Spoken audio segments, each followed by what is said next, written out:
What's up, New Life veterans? We got the CD-ROM back, the evidence back. Now your SF-180 has been sent off, and now 3 to 6 months later, they're going to send you your records. Now, this is my DD-214. This is on a CD-ROM. This is how they send you your medical and dental records back. You'll be able to go through your treatment records. This is all your treatment records from when you went into the military till you got out. It's really informative stuff there.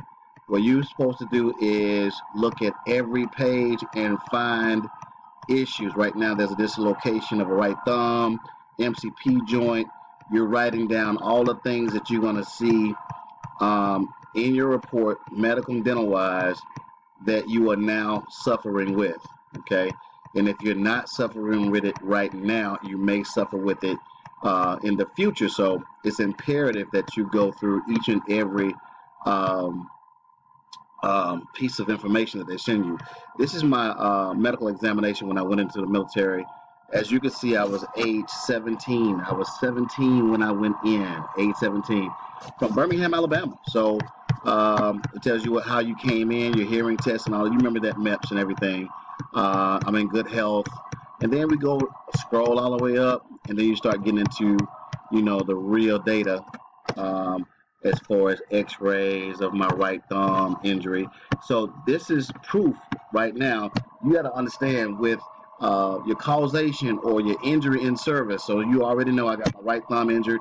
So you know that if I'm suffering from a current diagnosis with my right thumb, here's the second part of the element of a service connection. The first part is diagnosis.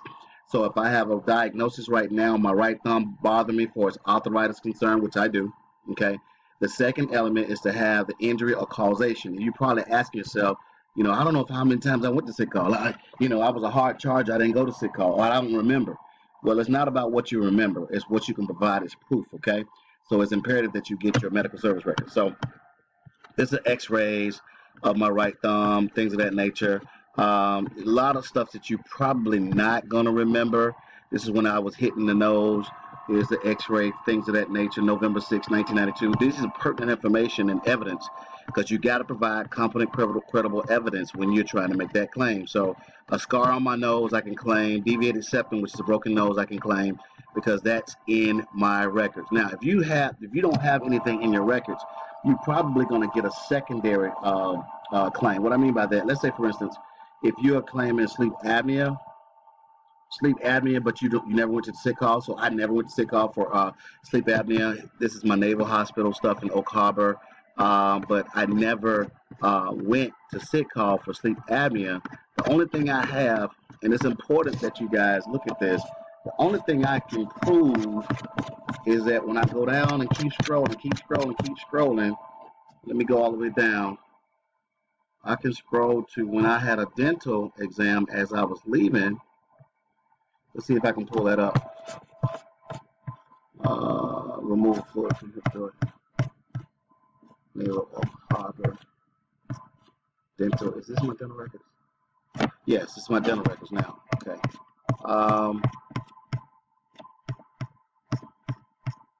I went in from 91, 95 to some old stuff, y'all. So please forgive me. So I'm looking at dental records right now. All this stuff came from the National Archive website that they're going to send to you in the mail. The only thing I can substantiate, here's my exit exam, August the 2nd, 1995. Ladies and gentlemen. Patient is a mouth breather at PM. That means I was a mouth breather at night. All right, so basically what that means is that if I'm a mouth breather, that means I'm breathing through my mouth instead of my nose. So there must be a nasal obstruction. So this is proof right here, August 2nd, 95, before I got out the military.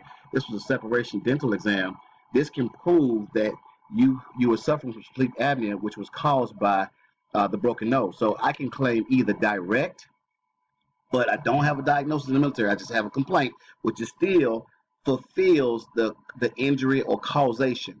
The current diagnosis is up to me to get the diagnosis. Now, the third element is getting the medical nexus.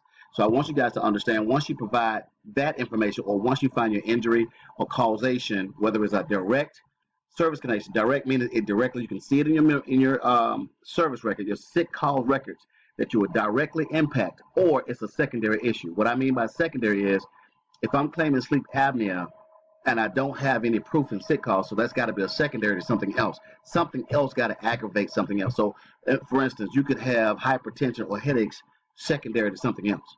But if you can't provide that there was something that was in the sick call, then you don't have a case. So remember, third element of your service connection. Now you got to get an outside doctor to verify that your current diagnosis and your injury in the military are linked together. That's the thing that most people struggle with. So I just wanted to shoot that video real quick and let you understand that. Thank you so much for watching. Have a great day.